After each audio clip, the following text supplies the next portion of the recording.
Bonsoir, mesdames, messieurs, on est très contents. On se retrouve avec Midreshet Yehuda Manitou via Zoom pour continuer à développer la pensée du Maharal de Prague avec le professeur Thierry Noir-Danapika. Bechavod, on continue. Perek Gimel de Netzach Israël. Si tu peux augmenter un peu le caractère. On Et va c'est parti. essayer. Bechavod.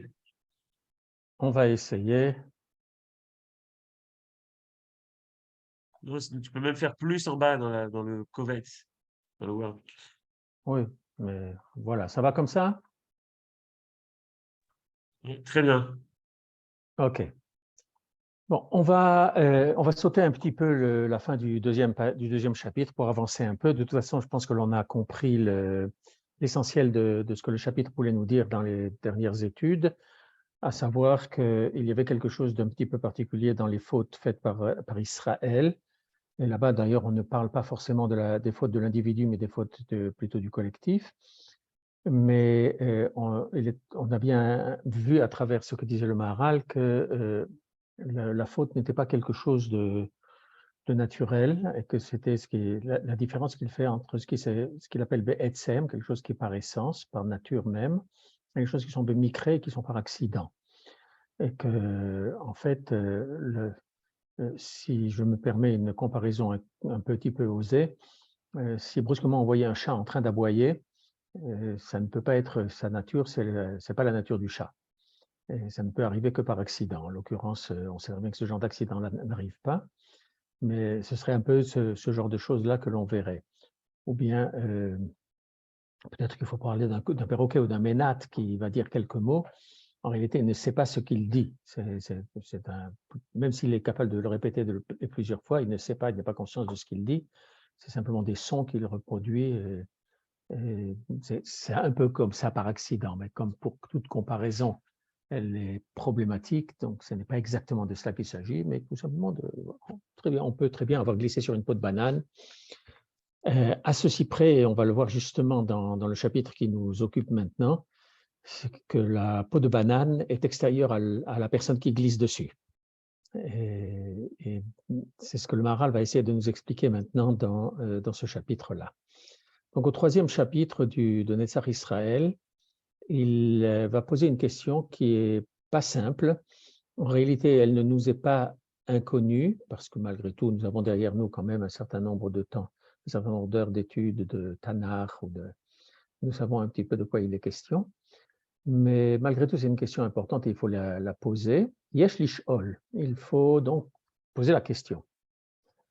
Achar sheitba'er ata'am lama nimtza be'Israël yoter hayetzer lachato, puisque on trouve en Israël, dans le peuple d'Israël, on trouve vraiment beaucoup une tendance à fauter.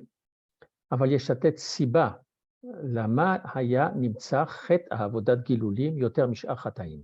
Puisqu'il y avait une tendance à fauter, on le voit tout au long du Tanakh. Pourquoi? Quelle est la cause pour que ce soit justement l'idolâtrie qui apparaisse beaucoup plus fortement que le reste? On voit par-ci par-là des remarques des prophètes reprochant à Israël d'opprimer la veuve et l'orphelin, ou bien de mal se comporter avec des esclaves. Quand on voit que le prophète, c'est une haftara qu'on lit pendant les 3 semaines entre 17 Tammuz et Tisha B'Av,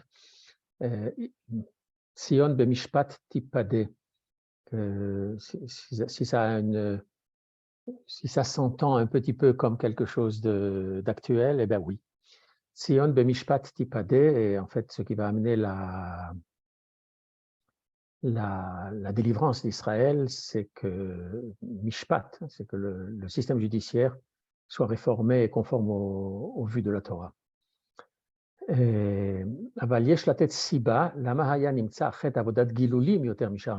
pourquoi ce n'est pas toutes ces fautes-là qui sont mentionnées le plus souvent, mais c'est plus l'idolâtrie qu'autre chose. On ne parle pas tellement des voleurs, ni des assassins, on parle de cela, d'idolâtrie. Au Perek Chelek, et donc dans ce fameux Perek Chelek, pour ceux qui l'ont un petit peu oublié, ce chapitre qui s'appelle Chelek, parce qu'il commence par la Mishnah, Kol Israël Yeshlaem Chelek Laolam Haba, tout Israël a une part dans le monde futur. C'est le dernier Pérec, le dernier chapitre de la Gemara dans Sanhedrin. Quand c'est en Mishnah, c'est le 10e chapitre, pas le 11e. Enfin bon, le Pérec Relek est un chapitre extrêmement important. Si vous avez l'occasion de l'étudier, au moins d'étudier des extraits principaux, c'est quelque chose d'extrêmement important, au point que même le Rambam a écrit une introduction particulière à l'étude de ce chapitre-là. À la page 102, je vous ai raconté la chose suivante. On en a déjà parlé un petit peu lors d'une précédente rencontre. Mais cette fois-ci, on va la lire en entier et c'est là-dessus que va se baser le chapitre du Maharal. Ravashi Oki Ashlosha Melachim, vous avez à droite le texte de la Gemara lui-même et à gauche la traduction en hébreu. Ce n'est pas moi qui ai traduit, je l'ai pris dans un livre qui est destiné à l'étude quotidienne. Mais comme il s'agit de le traduire en français, ça c'est plus difficile à trouver. Donc Ravashi avait a parlé, il a insisté sur les trois rois qui, d'après la Mishnah dans Masechet Sanhedrin, n'ont pas droit au monde futur. Et à la fin de son cours, il a dit le Machar, Amar, Niftar Bechavrin. Il a dit demain, nous allons commencer par nos amis, ou par notre ami. Ba Menashe veniralo bachalom, je vous le dis directement dans l'hébreu, c'est plus facile. Ba Menashe veniralo bachalom. Alors le roi Menashe lui est apparu en rêve. Marlo, il lui a dit Chavrecha, vechavre avicha ata korelanu. Tu nous appelles tes amis, les amis de ton père. Mais Echan tsarich la question est une question en français, on aurait demandé est-ce que nous avons gardé les moutons ensemble? D'où te permets-tu de nous appeler tes amis, oui, tes copains?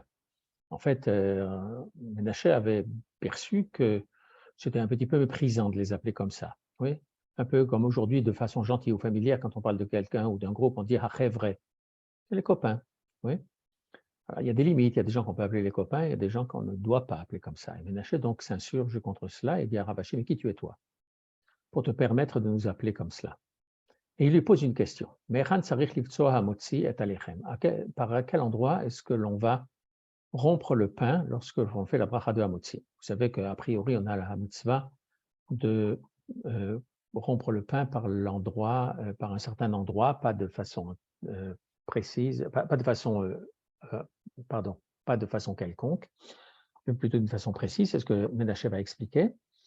Et en général, au moins le Shabbat, où on fait motzi sur 2 chalotes entières, mais même en semaine, si on a la possibilité de faire ça sur un pain entier, donc il vaut mieux avoir des petites larmaniotes ou des petits pains comme ça, de façon à pouvoir faire motzi sur un morceau entier.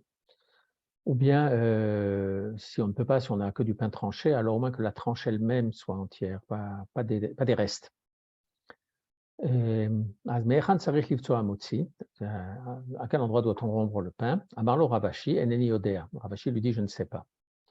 Amarlo, il lui a dit,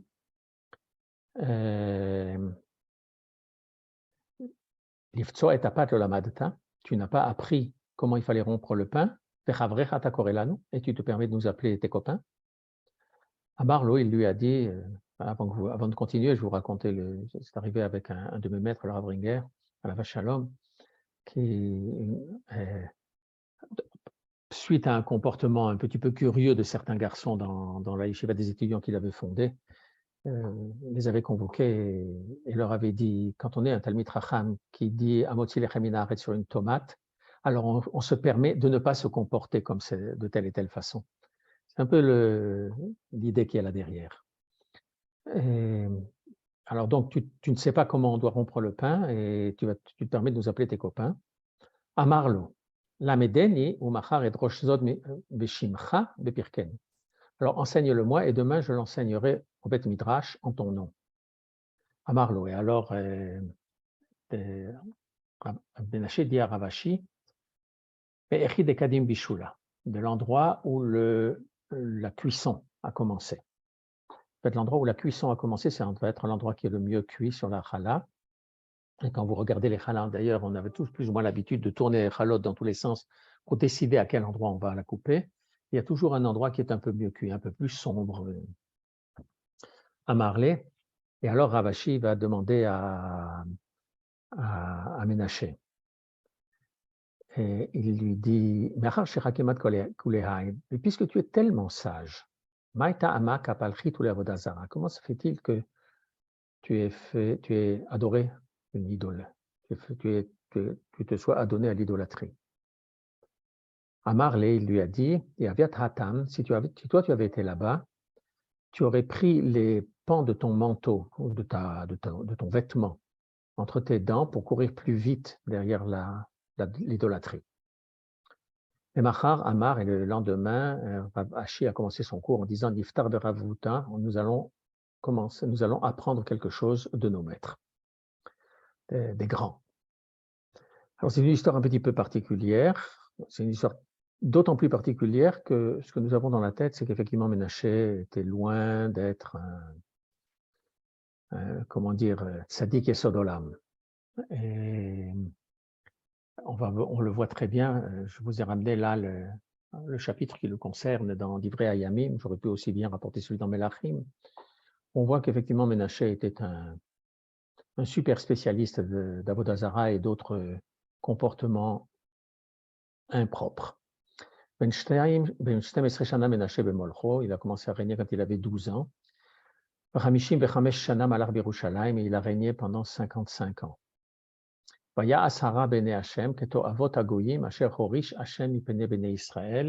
il a fait le mal aux yeux de Dieu, comme toutes les horreurs que faisaient les goyim, que Dieu a comment dire, que Dieu a déshérité, mais le mot n'est pas le bon, devant les Bnei Israël. Enfin, en fait, il leur a enlevé leur possession, il leur a enlevé leur possibilité d'être propriétaire d'Eretz Israël, d'être maître en Eretz Israël. Il est revenu encore et encore, et il a reconstruit les autels à Shanitas Chizkiyahu que son père, Chizkiyahu, avait détruit.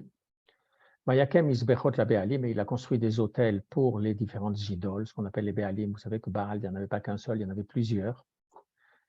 Vaya Asherot, et il a fait aussi des idoles. Asherot, c'est en général des idoles en bois, ce sont souvent des arbres ou des autres, mais par extension, ce sont d'autres. J'ai un jour vu comme ça une Asherah, c'était une idole à peu près de cette taille-là, en bois.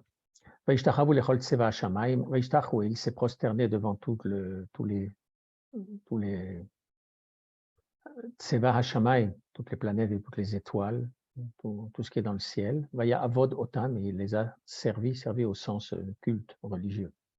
Uvanam Isbechot Bevet Hashem, il a construit des autels dans la maison de Dieu, Asher Amar Hashem Birushalayim Yeshmi Leolam, alors que Dieu avait dit que c'est là que son nom va régner définitivement. Vaiven Misbechot Lechol Tseva Hashamayim, il a construit des autels pour toutes les créatures célestes, dans les deux cours de la maison de Dieu, c'est-à-dire aussi bien dans Ezrat Nashim que dans Ezrat Israël. Et il a fait passer ses enfants dans le feu de Gei Benehinom, la géhenne. C'est quelque chose d'épouvantable, c'est une des pires idolâtries qui soit, puisqu'on jetait les enfants au feu. Onen, Venichesh, Vechichef, et il a fait toutes les horreurs possibles et imaginables. Et on va se passer de lire le reste parce que vraiment, ça n'est pas très enthousiasmant. Enfin bref, Ménaché était vraiment un idolâtre de grande envergure. Tout ce qui était possible de faire, il l'a fait. Toutes les horreurs que l'idolâtrie pouvait provoquer, il les a faites. Et donc c'est ce Ménaché-là, ce Ménaché Améler, qui donc est apparu en rêve chez Ravashi. Juste pour la petite histoire, Ménaché était le fils de Chizkiyahu, en français Ézéchias, et il est né après l'intervention du prophète Yeshayahu. Chizkiyahu avait vu, il savait par Ruach HaKodesh que s'il avait un enfant, cet enfant-là serait un rachat, et donc il avait préféré ne pas se marier. Et Yeshayahu est venu le voir et lui a dit alors que Hiskiyahu était mort, était en train de mourir en fait. Il était malade, il était en train de mourir. Yeshayahu est allé le voir et lui a dit tu peux écrire ton testament parce que tu vas mourir. Met à ta vélo tu es mort dans ce monde-ci et tu ne vivras pas dans le monde futur. Et Hiskiyahu a demandé à Yeshayahu, enfin il lui a d'abord dit, il a dit termine ta prophétie et va-t'en. C'est pas comme ça qu'on vient voir un malade. Et bon, finalement, il y a eu un dialogue entre les deux, un échange, et Yeshayahu a expliqué à Hiskiyahu que le grand problème qu'il avait, c'est de ne pas s'être marié. Et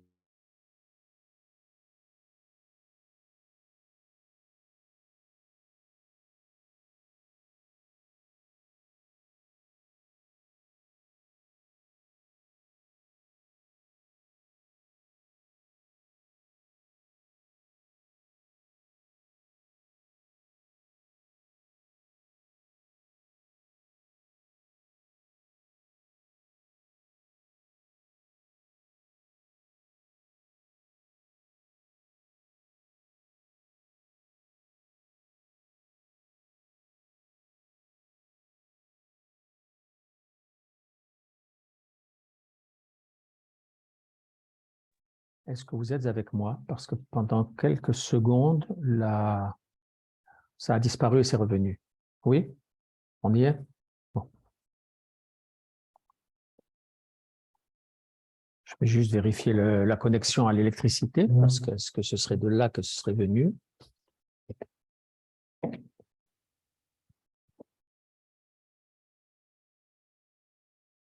Non, je pensais qu'il risquait d'y avoir. Il y avait peut-être une micro-coupure, je ne sais pas. Bon. Bon, reprenons donc où nous étions. Et donc finalement, Yeshayahu a expliqué à Hiskiyahu, il a convaincu qu'il fallait effectivement qu'il se marie et qu'il ait des enfants, parce que si Hiskiyahu n'avait pas de descendance, alors ça coupait aussi toute la dynastie de Beth David.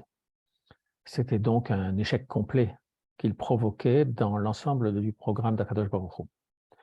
Et si dans le programme, il est prévu que le fils de Yeshayahu soit un rachat, ce n'est pas son affaire.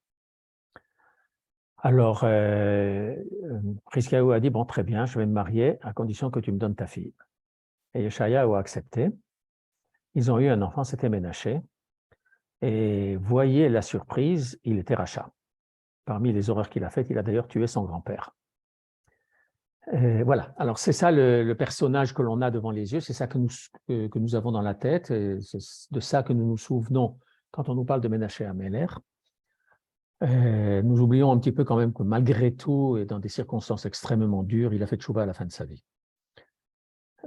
Toujours est-il que cette affaire-là qui nous est rapportée dans la Gemara est importante parce qu'il y a des enseignements à côté desquels nous sommes en réalité passés. Alors je vais peut-être, malgré le développement qu'il va y avoir chez le Maharal, je vais peut-être quand même développer quelques points de cette affaire-là et après on les lira dans le Maharal. Comme ça, la deuxième lecture nous sera plus profitable. Mais à partir du moment où Ménaché pose la question à Ravashi, à quel endroit on va rompre le pain lorsque l'on fait Motsi? Déjà, à cet endroit-là, on est en droit de se poser une question qui est qu'est-ce que ça vient faire là? Quand on a envie de parler de la sagesse de quelqu'un, on ne va pas s'attacher à un point aussi particulier. On a l'impression que là, c'est vraiment un petit point de détail. Et j'imagine bien que ça nous arrive de faire Motsi sans avoir cette kavana-là particulière, kavana que je n'ai pas encore expliquée. Ou bien ça nous arrive de faire Motsi avec des miettes. Il y a par exemple des restaurants en Amérique particulièrement, c'est très fréquent. L'endroit où on fait Netilat Yadayim est assez loin de la table où on est assis. Alors il y a à côté de l'endroit où on fait Netilat Yadayim, il y a un petit panier proprement mis avec une petite serviette et des petits morceaux de pain. Vraiment des petits morceaux de pain gros comme on pouce, de façon à ce qu'on fasse Motsi juste à cet endroit-là et que ça ne fasse pas une nafsaka entre l'endroit où on a fait Netilat Yadayim et la table où on va être. Oui. Bon, je ne suis pas convaincu que tous les poskim pensent comme cela et certains penseront plutôt qu'il vaut mieux retourner à sa table et s'asseoir et faire Motsi de façon, je ne sais pas comment dire, mechoubedet. Si je dis honorable, ça va s'entendre d'une autre façon. Et Mais là, on a quand même l'impression qu'on a affaire à une petite question, pas très, très importante. On aurait pu s'attendre, s'il s'agit d'une démonstration concernant toute l'idolâtrie et tous les mauvais comportements de Ménaché et d'autres personnes, on aurait pu s'attendre à quelque chose qui est lié à quelque chose de beaucoup plus grand. Et malgré tout, Ravashi non seulement ne s'étonne pas, répond qu'il ne sait pas et attend de Ménaché qu'il le lui enseigne en lui promettant qu'il enseignera ça en son nom. Le fait qu'il promette d'enseigner les choses en son nom n'est pas très étonnant parce qu'il est normal que lorsque l'on a appris quelque chose de quelqu'un, on le cite en son nom, Vekol ha-omer davar veshem omro mevi gaoula laolam. Toute personne qui cite quelque chose en mentionnant la source, qui a dit cette chose-là d'abord, mevi gaoula laolam, il fait progresser le processus de Géoula, de rédemption. Alors, bon, très bien. Alors, Ravashi le lui demande et Ménaché va le lui dire. Il va lui répondre que ce sera Me'echi de Kadim Bishula, de l'endroit où la cuisson a commencé. Il se cache quelque chose là derrière, auquel nous n'avons peut-être pas fait attention, ou nous avons peut-être fait attention qu'il doit se cacher quelque chose, mais nous n'avons pas perçu quoi. Quel est le point d'origine de l'idolâtrie? Eh bien, la base de l'idolâtrie, c'est le fait d'attribuer un rôle, on va appeler ça divin parce qu'on n'a pas le choix, à tout un tas de forces existant dans le monde, mais des forces séparées. Et le Rambam commence par le décrire en disant qu'il y a des gens qui se sont aperçus que le soleil régnait dans le monde et que c'est grâce à lui qu'on avait de la chaleur, qu'on avait la lumière du jour et autres, donc ils se sont mis à adorer le soleil. Mais le soleil a disparu au profit de la lune. Donc ils ont dit, donc la lune est plus forte que le soleil, on va donc adorer la lune. Il se trouve qu'au matin, la lune est partie et le soleil est revenu. Il a fallu donc chercher une autre façon de faire. Enfin, bref, les choses se multipliant un petit peu comme des amibes, on est arrivé à des situations dans lesquelles, par exemple dans l'Antiquité romaine ou grecque, et encore aujourd'hui dans certains peuples d'Extrême-Orient, on attribue une certaine divinité à différents grades, à différents degrés, à tout un tas de choses. Alors, il y a la divinité de cette source, et la divinité de ce fleuve, et la divinité de cette montagne, et j'en passe et des meilleurs. Et donc, il y a une espèce d'éclatement du divin dans différentes sources, et c'est ça qui fabrique les idoles. Alors, on va avoir le roi de la guerre, et le roi de la paix, et le roi des artistes, pas le roi, mais enfin le dieu, oui. Exactement ce que l'on connaît du panthéon grec ou du panthéon de l'Olympe grec. Et pour la petite histoire, il y a très très très longtemps, lors d'une visite à l'Observatoire de la Côte d'Azur, l'astronome qui nous avait fait visiter nous avait raconté un certain nombre de choses sur la structure du cosmos et le fait que la théorie du Big Bang, je vous parle de quelque chose qui remonte à il y a quelques dizaines d'années, donc on n'en était pas au point de connaissance que l'on a aujourd'hui. Mais malgré tout, il y avait cette théorie du Big Bang qui parlait d'une origine unique pour l'ensemble de l'univers. Et nous avait raconté que les Soviétiques ne pouvaient pas supporter cette idée-là qu'il puisse y avoir une origine unique. Ils avaient donc inventé une théorie dans laquelle il n'y avait pas une origine unique et que les observations des astronomes avaient fini par trouver des objets dans le ciel qui fonctionnaient d'après la théorie des Soviétiques. Alors, bon, c'est un peu curieux, ça paraît assez effarant, mais bon, Akadosh Baruch Hu a créé un monde dans lequel tout et son contraire existent. Et quand Moshe Rabbeinu a demandé à Akadosh Baruch Hu, peut-être qu'au lieu d'écrire Bereshit bara Elohim, on va écrire Elohim bara Bereshit, pour que les gens ne croient pas qu'il y avait quelque chose qui s'appelait Bereshit, et c'est lui qui a créé Dieu. Et quand Dieu lui a demandé pourquoi, Moshe a dit, il y a des gens qui vont se tromper.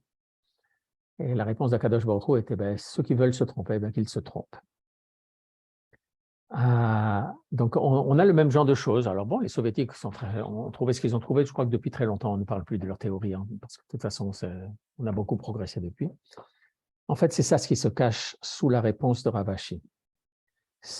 Nous savons très bien que chaque processus a une origine.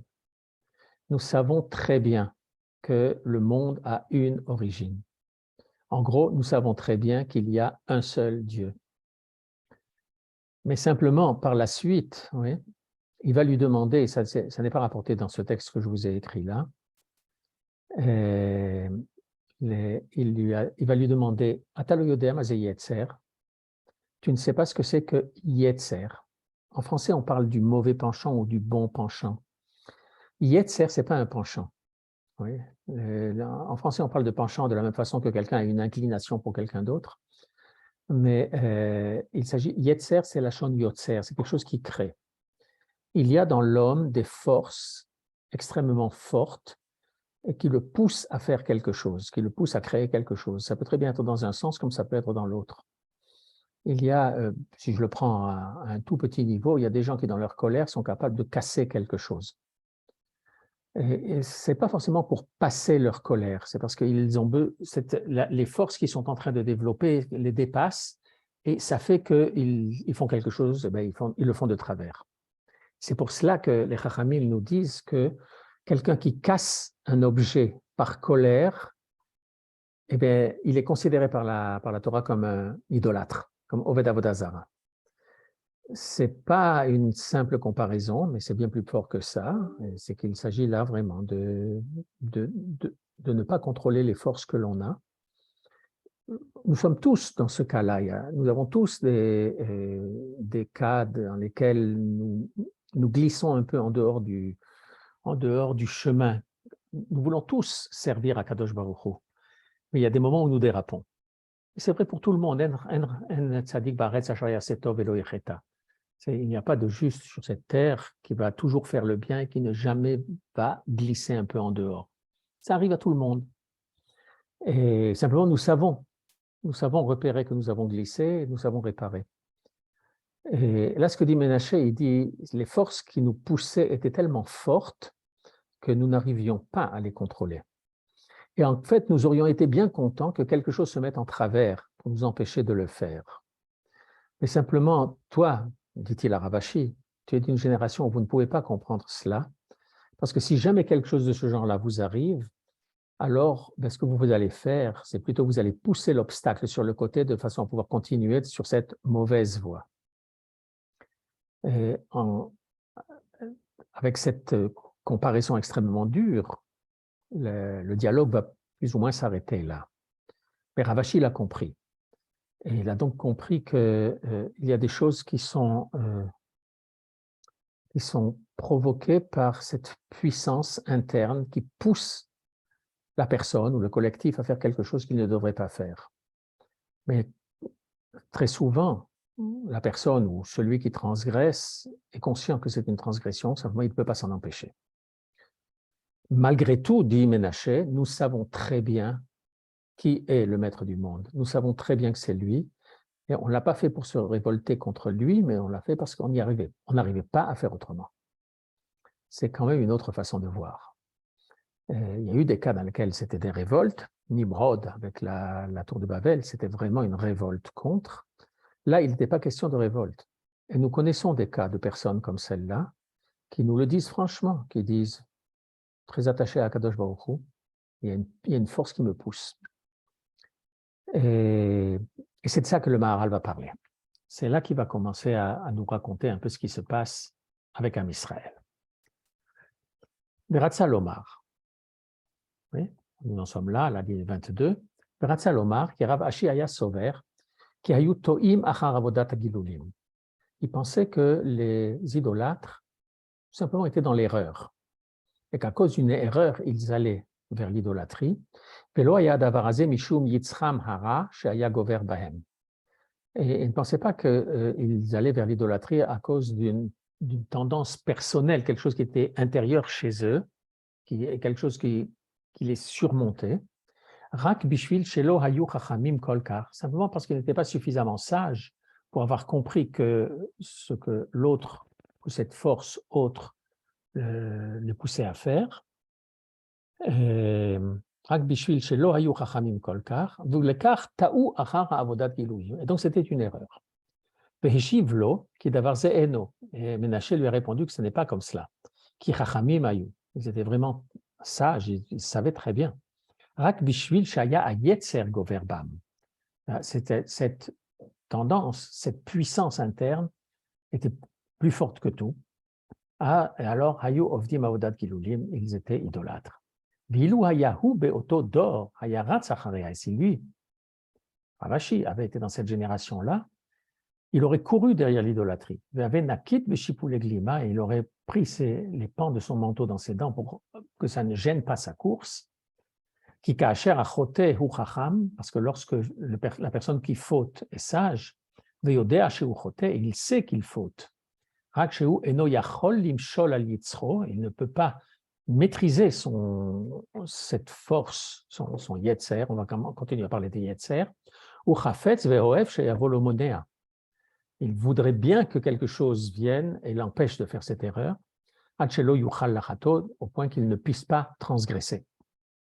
Avala sachal adraba, mais l'imbécile, au contraire, il y a volomenia, si quelque chose vient, si un obstacle vient se mettre dans sa route, mais si ruamenia, il enlève l'obstacle, qui est no yodea kamagadol cheto, parce qu'il ne sait pas combien grande est sa faute. Les kachamar, Ilou habite Hacham, c'est pour ça que Menaché a dit à Ravashi, si toi tu avais été là, l'oreita ose que Moshe ose achacham sheu chafetz sheyavo lo menia alechet. Tu n'aurais pas fait ce que fait le sage qui, lorsque un obstacle vient l'empêcher de fauter, avalata imhaya ba lechaminia, mais si toi, un obstacle était venu, comme aglima sheaya meakev alecha, comme le manteau qui est très long et qui gêne la course des jambes, Shelo la route sachar avodat gilulim, nakitat oto beadecha, toi tu l'aurais pris avec tes mains, kede shelo yaakev alecha la route sachar avodat gilulim, pour qu'il ne t'empêche pas de courir vers l'idolâtrie, qui en atachacham kolkar que mobe otodor, parce que tu n'es pas aussi sage que nous l'étions nous à notre époque. Je saute quelques lignes. Umise teda ki chachamim gedolim hayu. Et c'est de là que tu peux savoir qu'ils étaient très, très, très sages. C'est vraiment de grands chachamim.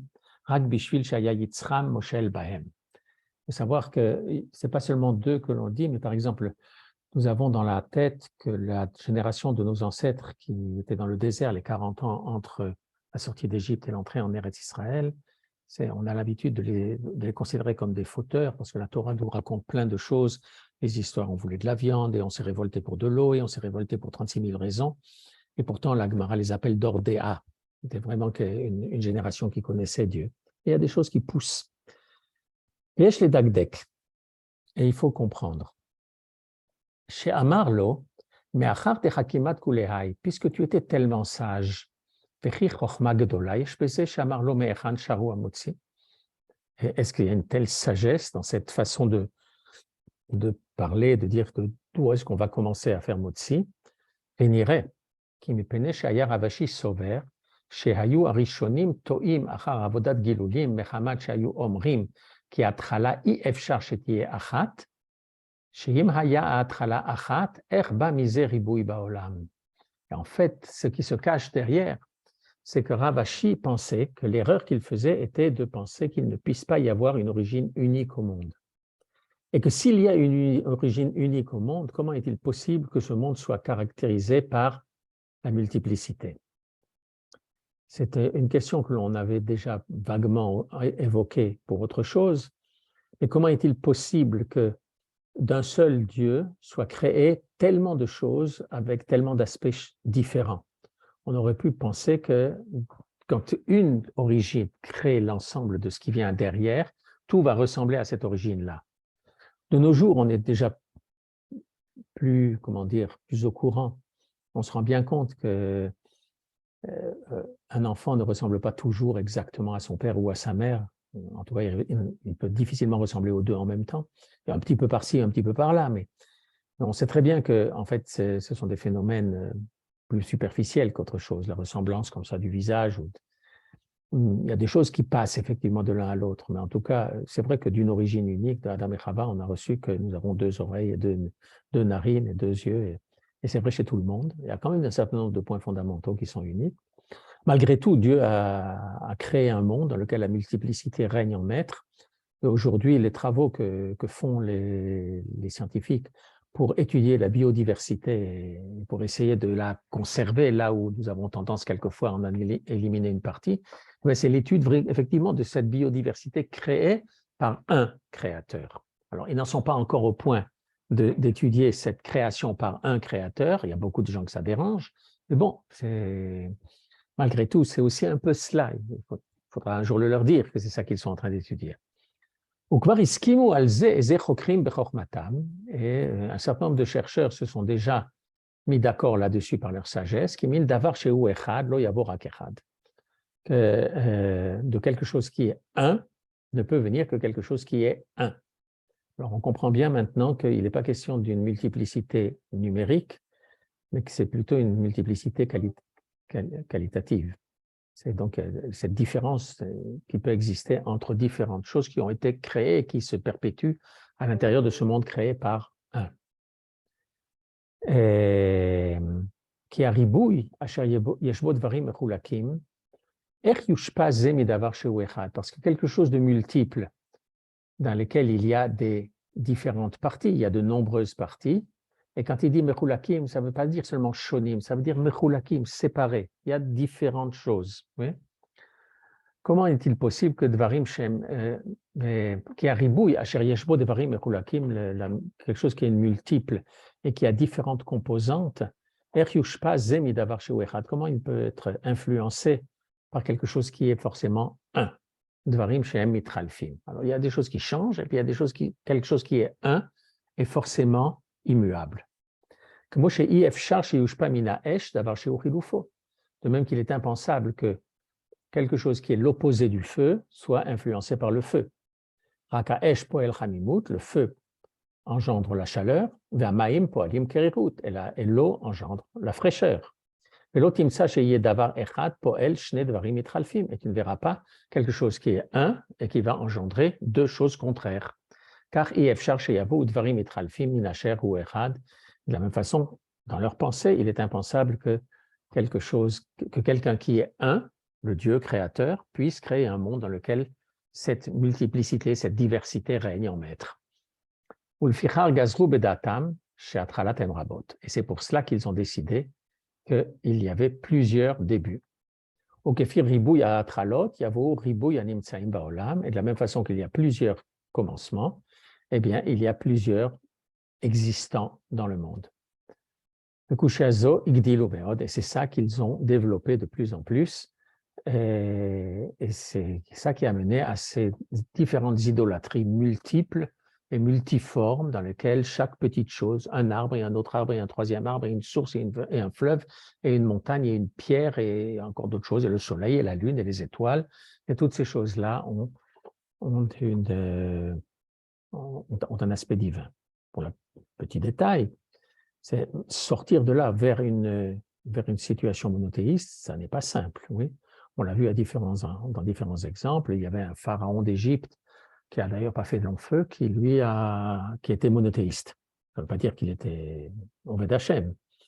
Mais on s'est débrouillé là-bas en Égypte pour le liquider, pour revenir à la Avodah Zarah d'avant.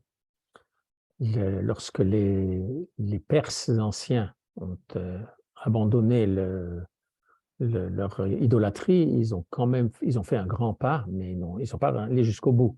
Ils ont réussi à arriver à une situation dans laquelle il y avait deux divinités, pas plus. C'est pas mal déjà, parce que chez les hindous anciens, et d'aujourd'hui encore, il y a quelque chose comme 30 000 divinités védiques ou quelque chose comme ça. Oui. Allez essayer de vous débrouiller sans avoir un carnet pour vous rappeler qui est qui. Bon, alors on y va. Veomer Ani, et moi je dis, quelqu'un qui va vers cela, c'est effectivement une très grande faute. Parce qu'il occulte ou il efface d'Akadosh Baruch Hu, de Dieu, il efface toute possibilité d'avoir créé le monde. Et en fait, il prétend que le monde a été créé par des choses qui sont en réalité aujourd'hui connues comme étant des intermédiaires. Chas v'shalom lomar kach o le'arer kach. She'im kach shebara ha'olam al yedei emtsaim, im ken kvodo mesulak min ha'olam hazeh, chas v'shalom v'natan oto le'emtsaim. Parce que si on pense que le monde a été créé par des intermédiaires, alors on expulse le kavod d'Akadosh Baruch Hu de ce monde-ci et on le donne à des intermédiaires. La théologie chrétienne parle un petit peu de cela, puisque quand elle dit qu'au commencement était le Verbe, etc., elle a une description de, bon, Akadosh Baruch Hu, Dieu a créé quelque chose, et c'est ce quelque chose-là qui a créé après le monde et l'ensemble des choses multiples. J'ai le vague sentiment que c'est en fait à ça que fait référence le Maharal.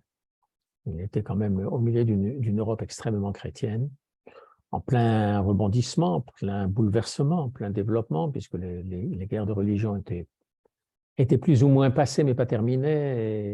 Et puis en réalité, on avait un certain nombre d'États qui étaient des États catholiques, d'autres qui étaient des États protestants, certains calvinistes, d'autres luthériens, autres. Mais toutes ces affaires-là étaient encore en l'air, au moins dans les milieux pensants. Parce qu'il est impensable que ce soit des intermédiaires qui aient créé le monde, mais que ce soit Dieu qui règne et qui le dirige. Ça, l'esprit humain ne peut pas l'accepter. Et il n'y a pas de comparaison possible avec autre chose en idolâtre que cela. חי השם אשר עשה לנו הנפש, כי המדבר והפונה אל דברים אלו, הוא מתחייב בנפשו, כראוי לאבד ולסלק דעתו מן העולם. Le Maharal termine ce paragraphe par une déclaration extrêmement forte en disant que celui qui va vers ces formes d'idolâtrie-là et qui pense que le monde a été créé par des intermédiaires, mais qu'après ça, il y a un Dieu au-dessus qui, ces choses-là sont... une personne qui va dans ces chemins-là, Metrayev Benafsho, c'est un grand coupable, comme ça qu'on dirait en français.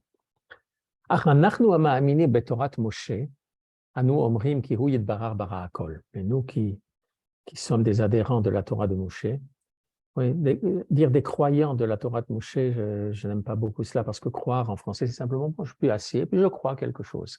Alors que Emouna, c'est beaucoup plus fort. Emouna, je vais faire un petit détour par quelque chose que le Rav Kook explique en disant que la racine du mot Emouna, Aleph Mem Nun, c'est le mot Amen que nous connaissons, se comporte exactement comme le mot Ben, le fils.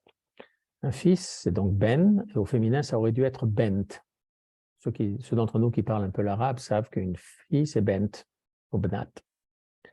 Et simplement, le Nun est une lettre qui quelquefois tombe, et donc dans le passage de Ben à Bent, le Nun est tombé et ça donnait Bat. Amen, quand on le met au féminin, donne Ament, et le Nun tombe et ça donne Emet. Emet, c'est le parallèle complet de Amen. L'un est Zachar, l'autre est Nekeva. Et en fait, Emouna, nous dit le Rav Kook, c'est une capacité à chercher et à voir Emet. Donc, dire je crois simplement sans aucune preuve, ce n'est pas une affaire. Et c'est pour cela que la Emouna s'étudie, c'est pour ça que la Emouna progresse, de façon à ce que de plus en plus, on découvre les choses et qu'on puisse s'approcher et découvrir de plus en plus le Emet. Ça, c'est la vraie Emouna. Anachnu ma'amini betorat Moshe, nous savons que Moshe emet betorato emet. Vous connaissez cette chanson? C'est bien de ça qu'on parle. Emet toratenu akedosha. Donc c'est pour ça qu'à la fin de la bracha, sur la Torah, on dit Amen. Les choses vont ensemble. Ce sont deux facettes de la même chose, de la même existence, ou du même existant, de la même Torah. Amen et Emet. Anu omrim ki hu yidbarach bara hakol. C'est lui, béni soit-il, qui a tout créé. V'akusha ech yavo aribuy mina echad apashut. Anu omrim ki min Hashem yidbarach asher hu echad hu reshit abriya. Nous disons bien que tout a été créé par lui. De echad hapashut. Echad hapashut, je ne sais pas exactement comment il faut comprendre cette expression-là. Nous aurions tendance peut-être à dire à echad le 1, hapashut simple. Quelque chose qui est simple, on pourrait penser que comme en chimie, les éléments simples, le mercure est un élément. L'eau n'en est pas un. Oui? L'eau est composée d'hydrogène et d'oxygène. Mais le mercure, oui. L'or, oui. L'oxygène, oui. Alors, il y a des champs. Alors, on pourrait dire que Aechad Apashut, c'est ce 1 qui est indissécable. Et d'un autre côté, je me demande dans quelle mesure le Maharal n'a pas glissé là quelque chose de plus puissant encore. Apashut Mashu Shemit Pachet, c'est quelque chose qui s'étend. Oui. Echad Apashut, c'est le un qui est présent dans l'ensemble du monde, dans toute la création. Ou Mekomo Shel Olam, Ve'en Haolam Mekomo. Pas sûr, mais je me demande si. Anu Omrim Kimin Hashem Yitbarach, Asher Hu Echad, Vehu Reshit Abriya. C'est lui qui est l'origine de toute création. Ve'achar kach ushpa od ala Reshit. Et après cela, il va encore influer sur ce qu'il aura commencé à créer. Ve'chiluk gadol yesh, ki kasher hareshit kvar nimtza, az yushpa al ze od. Et en fait, à partir du moment où quelque chose a été créé, alors le ribouille automatiquement va commencer à exister. Je vais un petit peu devancer les choses que dit le Maharal, ça commence à se faire déjà un petit peu tard, mais en fait, on avait déjà étudié à une époque le fait que création, la racine c'est bar, bet resh. C'est vrai que bara, bet resh, aleph. Mais le mot bar indique quelque chose qui est dehors. Chayot bar, que nous appelons des bêtes sauvages, ne sont pas forcément sauvages. Les chayot bar, ce sont les animaux qui vivent en dehors. Donc, ce ne sont pas celles qui vivent, entre guillemets, dans la maison. Ce ne sont pas les moutons, ce ne sont pas les bœufs, ce ne sont pas les chats, ce ne sont pas les chiens, parce que ces animaux-là peuvent vivre, si ce n'est dans la maison, c'est au moins dans la cour, enfin dans quelque chose qui nous appartient, nous pouvons entre guillemets, les enfermer. Chayot bar sont les animaux qui vivent dehors. À part quelques huluberlus dans certains pays que je ne citerai pas, personne n'a une panthère comme animal de compagnie. Oui. Personne n'aurait un serpent comme animal de compagnie. Oui, il y en a quelques-uns qui ont voulu avoir ça, qui en ont relâché en Floride, et on voit les catastrophes que cela provoque. Bon, il y a bar, c'est en dehors.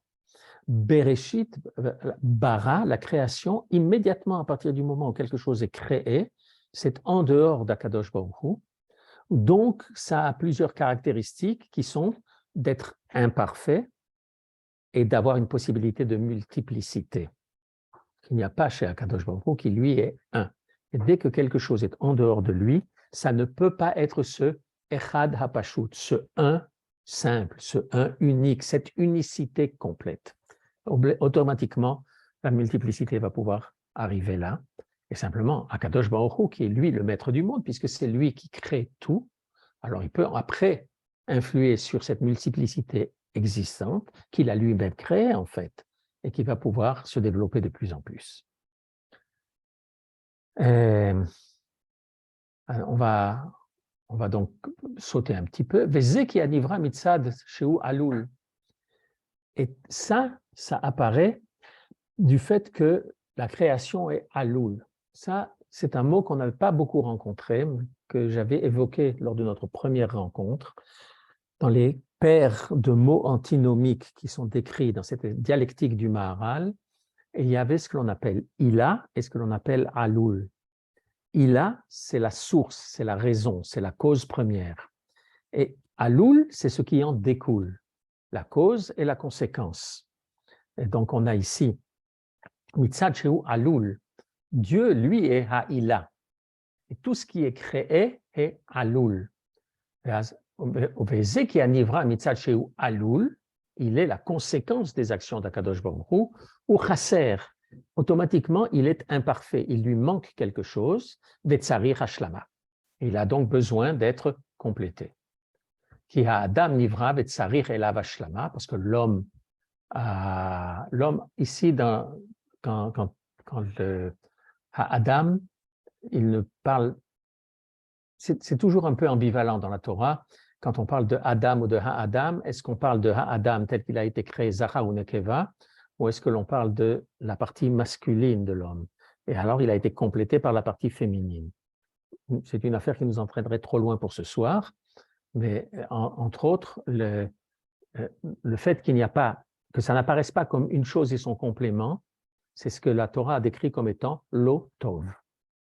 Lo tov heyota Adam levado, le fait que le masculin et le féminin soient ensemble, apparemment la Torah dit ça c'est pas bon. Il faut que ce soit deux choses, il faut le séparer un petit peu, de façon à ce que chacun cherche l'autre et que comme ça ils vont arriver à se compléter. Mais quand le tout est en un, alors ils ne se rechercheront pas, parce que s'ils sont, comme on l'avait décrit, qui sont en fait Zahar ou Nekeva, Keilu do à do, alors ils ne se chercheront pas, ils ne se voient même pas. Bon, il y a différentes descriptions de cela, pas pour ce soir.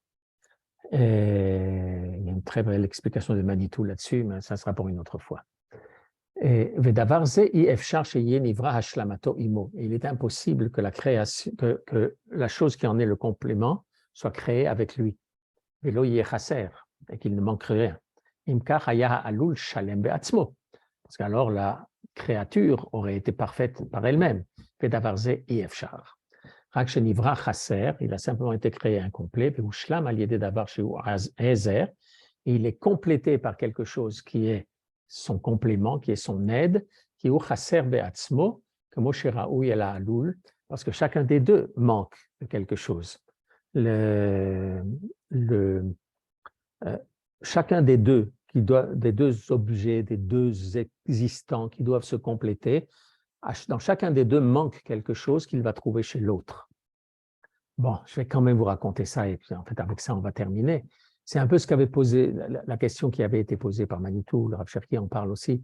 C'est, alors, si l'homme a été créé un comme cela, et qu'ils sont là dos à dos, au moment où Akadosh Baruch Hu va décider de le couper en deux, oui, on connaît tous ces images du Gan Yeladim dans lesquelles Dieu lui a pris une côte, et puis le lendemain matin, Ève était là, puis elle lui a compté les côtes. Et en fait, si le verset nous dit, après la création de la femme, ou la séparation de l'homme et de la femme, Adam dit, Zot apa'am etzem me'atzamai, basar mi besari. La zot yikare isha ki me'ish lukochazot, etzem me'atzamai ou basar mi besari. L'os de mes os et la chair de ma chair. Et en fait, il y a dans chacun deux éléments. Un qui est appelé etzem, qui est la solidité. À un certain point, la dureté. Mais c'est aussi quelque chose qui va forcer l'équilibre. Et puis, il y a Bassar. Bassar, c'est la sensibilité, qui est Tola'at bebassar amet ke machat bebassar achai. Parce qu'un ver dans la chair du mort lui fait mal comme une aiguille dans la chair du vivant. La chair, c'est la sensibilité. Alors, avec cette image-là de dos à dos, comment on va couper Akadosh Baruch Hu? S'il va couper à l'horizontale, alors toute la partie supérieure des deux et toute la partie inférieure des deux, c'est ça qui va se retrouver ensemble. Et donc, il n'y a pas de séparation, c'est trop différent. La partie supérieure et la partie inférieure sont trop différentes. Si vous voulez, décrivez ça comme la Etzem en haut et Bassar en bas, ou le contraire, peu importe. Enfin, en tout cas, tout ce qu'il y a ce qu'il y a dans l'un, c'est exactement ce qu'il n'y a pas dans l'autre, point final. Ils sont complètement différents, et donc ils ne se rechercheront pas l'un l'autre puisqu'ils ne sont pas conscients qu'il leur manque quelque chose. Alors, il va pouvoir couper à la verticale. Mais dans ce cas-là, tout ce qui est en l'un est aussi dans l'autre. Chacun a une partie d'en haut et une partie d'en bas, exactement dans les mêmes proportions. Et donc, l'autre est parfaitement identique. Donc, puisque l'autre est parfaitement identique, il ne le recherchera pas. C'est un des problèmes que nous avons dans notre société aujourd'hui, qui était le problème de Sdom, qui était le problème de la fin de la civilisation grecque. C'était les gens qui recherchaient l'identique. Pas le différent, mais l'identique. Et c'est un problème grave. Et la possibilité qui reste, puisqu'on ne peut pas couper à l'horizontale et on ne peut pas couper à la verticale, c'est de couper en diagonale. Et si on coupe en diagonale, alors il y en a un qui aura plus de etzem et l'autre qui en aura moins, et l'un qui aura plus de bassar et l'autre qui en aura moins. Et donc chacun va chercher chez l'autre ce qui lui manque un peu. Etzem mais atzamai, et dans un couple, il y a quelqu'un qui assure plus le etzem et l'autre qui assure plus le bassar. C'est un peu comme cela que Manitou le décrit. Et c'est en fait de cela que va nous continuer à nous parler le Maharal par la suite, mais je crois qu'il vaut mieux qu'on s'arrête là maintenant et qu'on reprenne la prochaine fois. Toda Rabba, merci beaucoup. On va permettre aux participants d'ouvrir les micros. Voilà, si vous avez des questions, n'hésitez pas. Comme pour une fois, je n'avais pas pu ouvrir un deuxième ordinateur, donc je ne vous ai pas vraiment vu pendant pendant les minutes qui sont passées. Donc maintenant, je peux vous voir.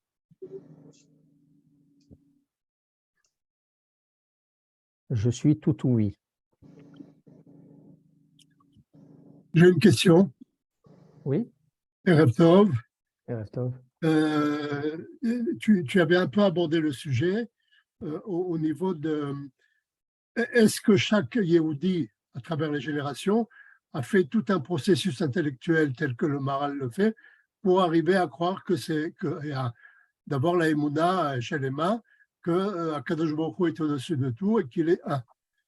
D'après ce que j'imagine, ou lorsque on est le limoud traditionnel de la Gemara, etc., ou des gens qui étudient la halakha à travers toutes les générations, il ne se pose pas tellement surtout dans les, enfin, au moins les 50 dernières années, enfin, ou pas, c'est ce que moi j'ai connu, ou un peu plus, les gens ne se posent pas trop de problèmes au niveau de la Avodah Zara, je crois que, et du ribouille, des trucs comme ça, c'est pas tellement le problème.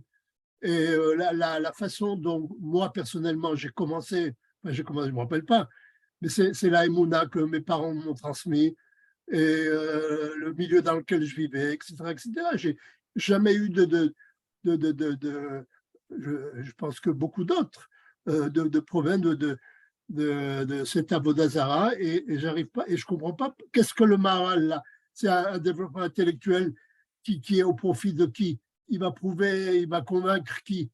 Ceux qui croient à la Avodah Zara? Tu comprends ce que je veux dire? Oui, je pense que je comprends. D'abord, je pense que le Maharal ici parle au niveau de l'ensemble du peuple juif, pas au niveau de l'individu. C'est vrai que les choses ont beaucoup avancé au fur et à mesure dans l'histoire et que le genre d'Avodah Zara tel qu'on la connaissait dans le monde à l'époque du Tanakh ou même par la suite est un genre d'Avodah Zara qui a beaucoup régressé. On la retrouve encore en Extrême-Orient, dans certains pays d'Afrique, dans certains pays d'Amérique du Sud.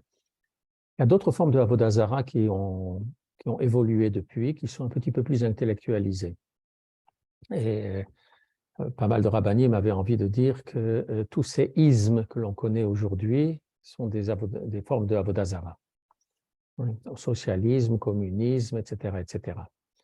Simplement, ce sont des Avodah Zara sans PSL, encore que c'est une référence pas très philosophique que je vais vous proposer là maintenant, mais il existe une bande dessinée de Lucky Luke qui s'appelle La corde au cou, dans laquelle il y a un Indien, qui est un chef indien, qui se livre à du brigandage de façon assez monumentale, et dans laquelle il dit qu'il veut porter atteinte aux Blancs en s'attaquant à leur Dieu. Et qui est leur Dieu? Le dollar. Et il y a effectivement je ne pense pas que ces dessinateurs de bande dessinée avaient des grandes visions maharaliennes, mais il y a des fois où il y a des gens qui, par erreur, disent quelque chose de pas si mal que ça. Et d'abord, il faut savoir que la gematria de Dollarim, c'est celle de Amalek. Enfin bon, ça, c'est encore une affaire annexe. Donc, je pense qu'effectivement, le Maharal, d'une part, parle au niveau du collectif, pas de l'individu, mais on peut quand même en avoir quelque chose pour… oui, excuse-moi, tu sais ce qui a marqué sur le dollar? In God we trust.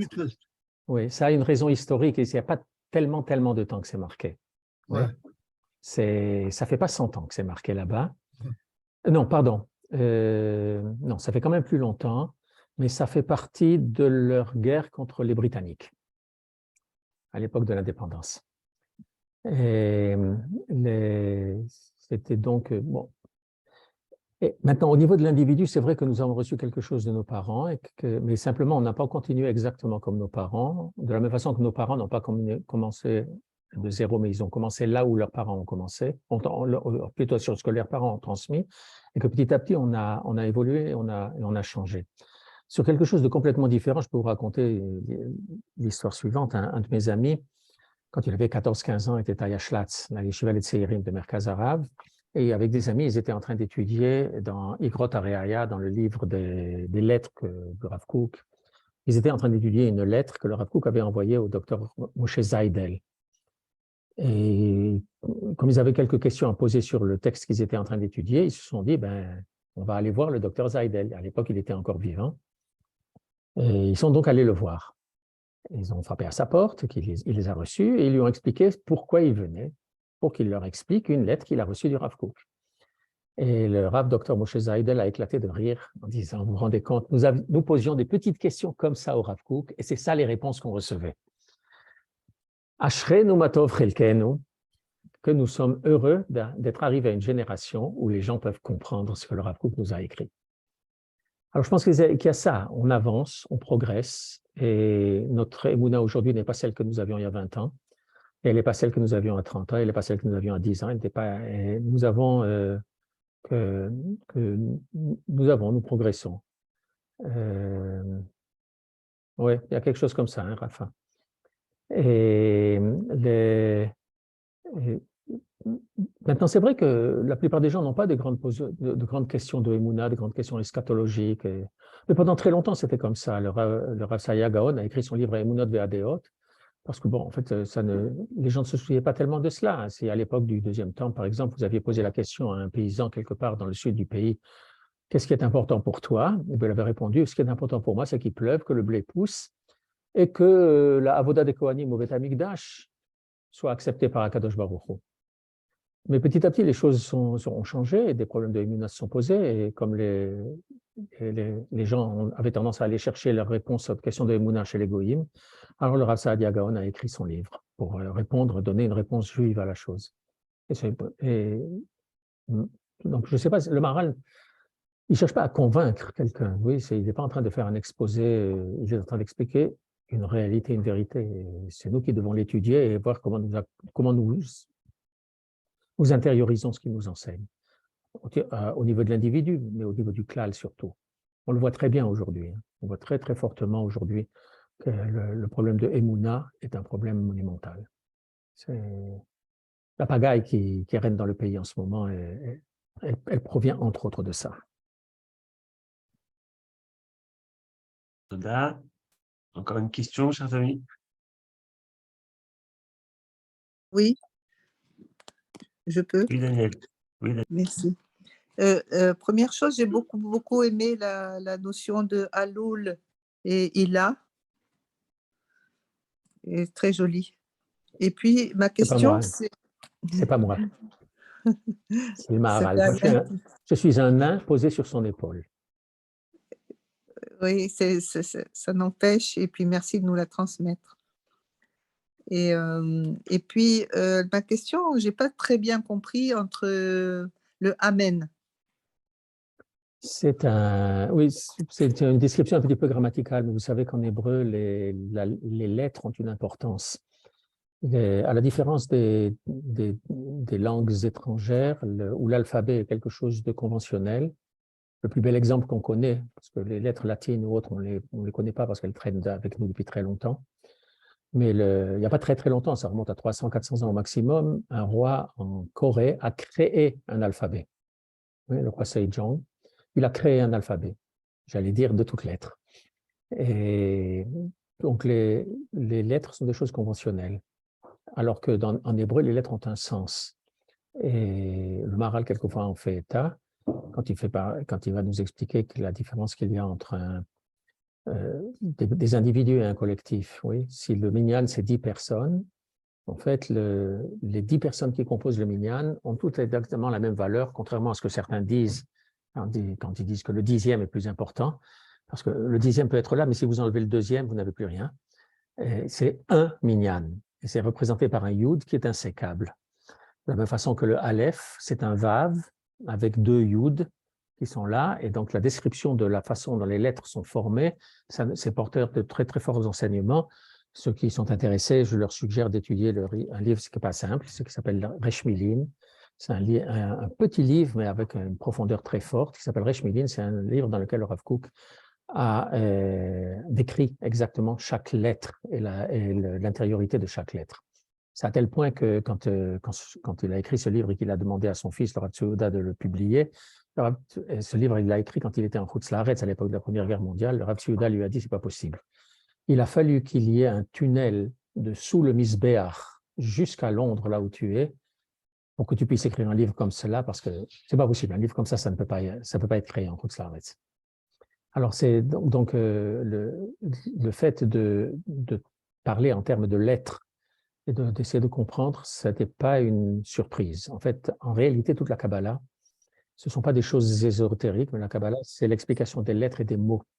Et c'est la véritable signification du langage hébraïque. Je peux faire référence à un ou deux livres de Manitou, justement, à ce sujet-là. Et donc là, dans la question de Amen et de Ament, l'ensemble des mots, enfin, beaucoup de mots existent en masculin et féminin, et la construction du féminin se fait en général à partir du masculin. C'est comme ça, en tout cas, que les grammaticiens l'expliquent. Et pour beaucoup de mots, on le comprend parce qu'on va rajouter un « hey » à la fin. Oui. Mais même quand c'est Ish et Isha, ça ne marche pas très bien comme ça, parce que Ish, c'est Aleph, Yud, Shin, et Isha, c'est Aleph, Shin, Hey. Il n'y a pas le Yud. Le Hey est venu, mais pas le Yud est parti. C'est quand même un truc relativement rare, parce que par exemple, dans un taureau et une vache, par et para. Oui, mais il y a quelques mots, d'ailleurs, il y a quelque chose que la plupart des langues étrangères ont perçu, puisque hommes et femmes, dans la plupart des langues, sont deux mots très différents, pas sur la même racine. Donc là, dans Amen, c'est le mot au masculin, Zachar, qui se transforme en Ament au féminin, Aleph, Mem, Nun, Tav. Et le Nun est une lettre qui très souvent tombe quand on le conjugue ou quand on décline le mot. Et même, par exemple, je voyage, Ani Nosea, mais je voyagerai, Essa. Aleph, Samer, Ain, le Nun est tombé. Ce n'est pas Ensa, c'est Essa, le Nun est tombé. Et en remplacement, on repère qu'il était là parce qu'il y a un dagesh dans le signe, dans le Samer, pardon. Et ça arrive assez fréquemment. C'est pour ça que dans Ament, le Nun est tombé. Comme dans Bent, le Nun est tombé. Et donc, Ben et Bat, c'est le masculin et le féminin de la même existence. Et Amen et Ament, donc Amen et Emet, c'est la même chose. C'est le masculin et le féminin. Ah, donc la première lettre A ou E, c'est la même? Oui, les voyelles que l'on met sont réglées par des considérations différentes. De la même façon que vous pouvez trouver un mot avec deux ségol quand c'est en milieu de verset, ou bien quand c'est en fin de verset, le premier ségol, vous savez les 3 points sous la lettre, le premier se transforme en kamatz. Par exemple, Ine anochi sholiach lach malach lishmorcha badarer. J'envoie un ange pour te garder en chemin. Badarer, c'est parce qu'il y a là une césure forte, un arrêt dans le verset. Donc, derer devient darer. Merci. On a eu ça dans la paracha de la semaine dernière plusieurs fois avec kesef et kasef, l'argent, quand le mot était en milieu de verset ou quand il était en fin de verset. Merci. Pas de quoi. On y est? Une dernière question? Oui, oui. Enfin, est-ce que ce qui étonne, c'est la multiplicité des choses, ou bien est-ce que c'est la possibilité de leur multiplication? On parle bien de la multiplicité? La multiplicité, oui, oui. D'accord. Oui. Non, vous savez, il y a un certain nombre de choses qui se rencontrent chez les philosophes ou chez d'autres, comme ça, qui peuvent encore aussi nous étonner aujourd'hui. Il y avait un philosophe grec qui niait la possibilité de mouvement. Ça paraît curieux, hein? Oui. Alors, il y en a un autre philosophe qui était présent lors de cette affirmation-là, mais il s'est contenté de marcher devant lui. Et on a du mal à comprendre ce genre de choses-là aujourd'hui, oui, pourtant. Vous savez quoi? Il y a encore des gens aujourd'hui qui croient que la Terre est plate. La gématria de dollar et d'Amalek. Oui. Vous pouviez m'expliquer comment vous êtes arrivé là? Parce que j'ai fait des calculs, ça ne va pas. Moi, je ne sais pas compter, hein? Ce n'est pas très grave. Mais je crois que c'est dollarim, mais je ne suis pas sûr. Parce que ça ne va pas du tout. Oui, je crois que c'est dollarim. Et si je ne sais pas compter, ce n'est pas très grave. Hein? Ce n'est pas d'aujourd'hui qu'on me le dit. On peut rapidement le faire. Dollarim, c'est dalet et vav, ça fait 10. Lamed, c'est 30, ça fait donc, on en est à 40. 40 avec un resh, ça fait 240. le Yud, ça fait 250, et avec le Mem, 290. Oui. Et Amalek, Aïn, c'est 70. Et Mem, c'est 40, on a 110. Lamed, oui, effectivement, on est loin du compte. Ah, zut alors. Je crois qu'il ne faut pas affirmer ça. C'était Pas bien, grave. mais j'aurais bien, Merci. ça aurait été bien, mais enfin bon. Voilà, bon, ben non. Alors, ça va, on va continuer à prendre des dollars. Merci Enfin, beaucoup. C'était à Shekel à très Kodesh, c'est intéressant. quand même mieux.